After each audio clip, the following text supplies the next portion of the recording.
cost of living is increasing. Inflation is sky high. Doctors are talking about striking again, and we are headed for a recession. With all of this going on, you desperately want to move from your job. But you can't. You've got to hold on to it. It's just way too risky if you did otherwise, right? But the reality is the risk of staying in your job is the risk to yourself, your well-being, your patients, and the people around you that love you.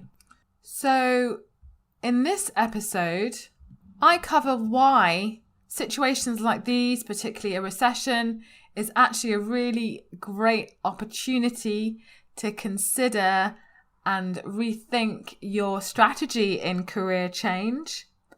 But also, I discuss ways to mitigate that move and outline why learning these skills now is essential to your survival in any career path you choose moving forward. Medicine, non-medicine. So let's go.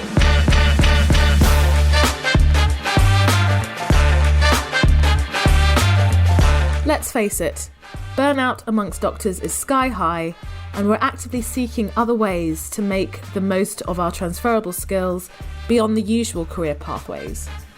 Welcome to Disrupting Doctors' Careers.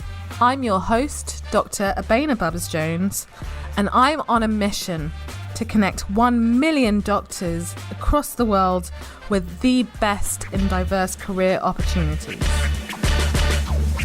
Okay, before we get started, I really want to highlight one of the main reasons I keep doing what I'm doing is because I get feedback from doctors across the world about how Medic Footprints has helped transform their life, whether it helped them to make some crucial decisions, whether events they've attended have then led to really amazing opportunities that led to leadership positions, or them starting their own companies, or just simply not feeling lost and feeling as part of a tribe. It's those stories that really motivate me to keep going with this, because as you can imagine, running an organization, starting a business, it is a huge, huge marathon uphill challenge. And in order to succeed and keep doing it, you really, really need to be passionate about the why and the vision and the mission. And that is definitely something that I have. And it's certainly bolstered, and I'm reminded by its impact, especially when we get testimonials like this.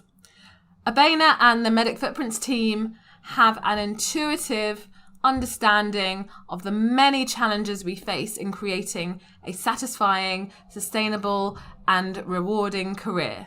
I highly recommend their expertise. And this is from Nushin, who is a respiratory physician, health tech, and clinical strategy consultant. And I really want to thank you for sending in that testimonial because it means a lot to me and our team, and it keeps us going. And if you are someone who have engaged with our services in some ways, there's many ways that you may have done this, whether it's you've read something on our website, you've been to one of our events, you've been in our membership, and it's led to something really meaningful for you. Some people have actually met each other at an event and gotten married through Medic Footprints. So any of these stories, please do share them with us at team@medicfootprints.org. It keeps us going, and it also helps us demonstrate to other doctors on what can be achieved for themselves. Anyway, on to the main episode. I reflect back as to when I first started on this journey of changing careers and supporting other doctors. One of the really unhelpful comments, myth and folklore that was going around was that if you left the public sector, if you left the NHS, that you would end up destitute and unemployed, or you are unemployable, and financially you would be in ruins. So I have to say, having worked myself in the private sector and having connected with thousands of doctors who have moved into industry, that is totally not the case, including those who have become self-employed and set up their own businesses. And why is that? The reality is most doctors, when they move careers, obviously, it's a huge risk and it's a leap into the unknown. So as we know, in order to manage those risks, we need to put certain things in place, because whatever we choose to focus on for our livelihood, we have to make sure that it weathers the storm, right? We have to make sure that the time that we're spending, the money we're getting for it, will help us to continue living the life that we're living. So kind of supporting our lifestyle. Many of you may be understandably worried, particularly now in the midst of a recession, whereby changing careers just seems very, very risky, especially if you feel like it's going to take time, it's going to take a lot of work, and you have financial commitments. So what most of you probably will do, and I've done it, is you will just stay in the situation you're in right now, which could be a job that you are not enjoying, that you dislike. It's easy to do, but you know that it's not for you in the longer term. So the question is, how can we help you move forward at a time which seems very, very, very risky? So what do we usually associate with a recession?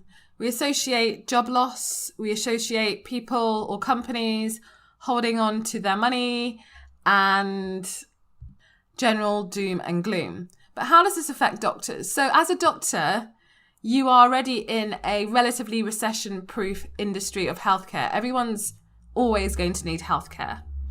And this could be a good reason for you to stay in your current job. However, the opportunities are broader and more rewarding when we look at health tech as a whole. So healthcare, health tech, I see it pretty much the same thing. But when we look at that industry in particular, it is still continuing to grow. So we're looking at that sector as valuing at least 250 billion and counting, and investors are still investing in health tech. Companies are still raising money. That opportunity is still there. So if you are still looking to stay in health to some capacity, moving now is really not a bad idea. And you also have to remember, recessions don't last forever. And usually what tends to follow a recession are companies hiring again. So again, this is a really good time for you to start reflecting on what you need to invest in and how to position yourself during and after a recession so that you are in the best place to really nab the jobs that you want. So I'm going to list 3 things that you could consider to help mitigate your move in the midst of today's crazy, crazy world. Number 1, know your numbers. So as doctors, we aren't the best when it comes to finances, economics, you name it, and this is interesting in itself, because in consulting, for example, we see a lot of doctors going into consulting. One of the things they really fall on is the math. So you really need to look at your numbers and your math to understand how much money you have in the bank, how much runway you have when it comes to your expenses and your lifestyle and your mortgage, and what you can afford in looking at salaries, income, etc. And the best way to do that, especially if you're not so great at the math, is to find a financial advisor that you trust. And I strongly recommend getting an accountant, particularly if you're someone that is setting up your own company.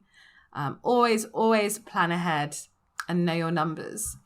Some doctors will find that they can live on a lot less than they realized, and that will help them get some space when it comes to moving from one job to the other, and also helps you be strategic in negotiating your salary, especially when it comes to knowing where the tax bands are and deciding whether it's better for you to set up a limited company or continue as a sole trader or be employed. So as we are not financial advisors at Medic Footprints, we are not the best people to speak to, but would strongly recommend that you do look into this for yourself.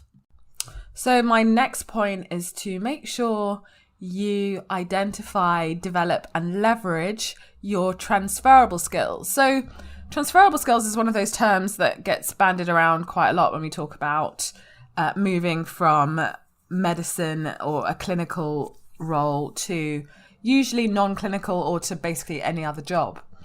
And the transferable skills are usually what we call the soft skills. So in medicine, a lot of what we know is kind of very specific technical knowledge and practice. Whereas a lot of that is hugely valuable in pretty much any career. What we probably unconsciously learn whilst we're practicing that are many of the soft skills that is actually most of our day-to-day job. So that includes interpersonal skills, communication skills, social skills, leadership, negotiation, time management, you name it. All of those things are things that we do as doctors on a day-to-day basis. We may not necessarily be thinking actively about us doing it, but it is a core part of our job. So my question to you is, how can you use those skills that you have developed, maybe improve them even more? So particularly when it comes to things like leadership, communication, speaking, and the networking element. So networking in the sense that developing relationships with other people that may be of mutual benefit in your career planning. The reality is, in most cases, when you're applying for a job or uncovering an opportunity, people are more likely to offer you an opportunity if they like you, if they think that you can get on with the team and that you have shared values, rather than focusing on your technical skills. I'm not saying that those aren't important, but the balance will swing more towards the soft skills. It's also been quoted in surveys that up to 85% of people actually manage to uncover new jobs simply through who they know and networking. So a little exercise for you to do is take some time, sit down, list all of the soft skills that you have developed as a doctor, and then consider some projects or circumstances where you've really leveraged those soft skills. This could be in an event that you ran, or a presentation, or a QI project, or even day-to-day running of a team or working as part of a team.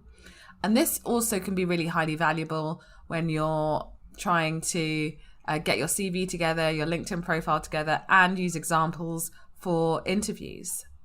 If there are any gaps in your soft skills, then why not consider doing a course? It's one of those things that I'm like, just be careful with courses, guys, because as you know, as doctors, we're qualification junkies, but at the same time, there's no harm in investing in an online or day course or something relatively short where you can look to upskill yourself in these really important areas. And also part of that, which gets forgotten about, is the tech element. So as a doctor, you've probably had more exposure to bad tech than good tech, but looking outside of work, I'm sure there are a lot of products that you use, like your phone, for example, where you are proficient at doing various things, or a laptop. So looking at the software that you use day to day at work and outside of work, is there anything else that you could spend more time learning how to use efficiently? I have to say, one of the things I literally had no clue about when I was working day to day as a clinical doctor, as a surgeon, and as a occupational medicine doctor, that changed when I started running my business. And one of the things I literally had no clue about and actually got to learn quite quickly is Excel, or if you're on Google Sheets. It's one of those things where it's this big chasm of unless you're someone that uses it day to day. But Excel, Google Sheets, especially if you're someone that's going into any company, consulting, anything that requires numbers, please spend some time just getting to know it. You don't necessarily need to actually go on a course for it, and there's loads of free resources online, YouTube, you name it, that can help you really get familiar with programs like that. Other things that, say, our team uses day to day, which again could benefit you getting to know, but a lot of these software are user intuitive. Things like Slack, any customer relationship management tools as well. At the moment, we're using Monday, but you may have come across things like HubSpot or ActiveCampaign. And if you are a creative, or you've got an eye for detail, or even design websites, you may have come across Canva, which is the best cloud-based software for designing anything. I mean, I used Canva to design my wedding booklet, and it was a pretty awesome wedding booklet. And we use it for presentations. We don't even look at PowerPoint anymore. So, these are things that you may already know how to do, or you may want to look at doing, but don't forget to then use them as examples of how you can use a broad range of software, because this is valuable. This is a hugely valuable skill set to have. And this is one way that you can definitely look at recession-proofing your career move, because companies want evidence that you are tech savvy and you can pick up and learn new softwares very, very, very quickly. And my third and final point on how to really recession-proof your career is to stay top of mind for the right people. So I think one of the biggest concerns that doctors have when they leave medicine or move on for clinical work is that if it all goes tits up, so to speak, you really want to have that door open in the event that you need to come back for whatever reason, right? So, it's totally doable. And the best way to do that is just continue touching base with your team or a specific decision maker at your hospital, and just keep in touch, let them know how you're getting on, and just really continue nurturing that relationship. That's the best way of being able to get back into a role just in case things don't go so well. But the most important thing to do really is to look forward. Look at other opportunities that you may want to get into, even if you have managed to get a job. So there are several ways of doing that.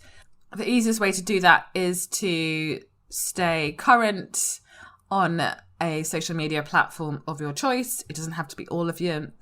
It doesn't have to be just one, but choose one that you think is most appropriate to you. Most people will naturally go for LinkedIn because it is a professional networking site.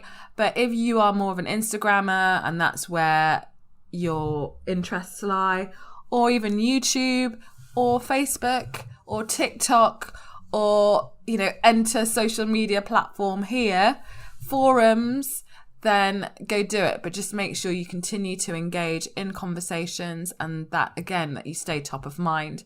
Another way of doing this is to attend relevant events, in person or online. The most important thing is just to make sure that you show your face or show your voice and you're present, and people know that you are very much active in your space. So just to summarize, the 3 points I've recommended to help yourself stay recession-proof in your career moving forward is: number 1, know your numbers financially, personally. Number 2, identify and invest in your transferable skills. And number 3, stay top of mind to the people that matter. The easiest way to do this is online, using social media platforms, but you don't have to do this online. It can be done in person by attending events, or you can just make sure that your network, family and friends know what you're doing on a regular basis and nurture those relationships within that. So I hope you found that helpful and perhaps gave you a little bit more confidence in changing careers, especially during difficult times.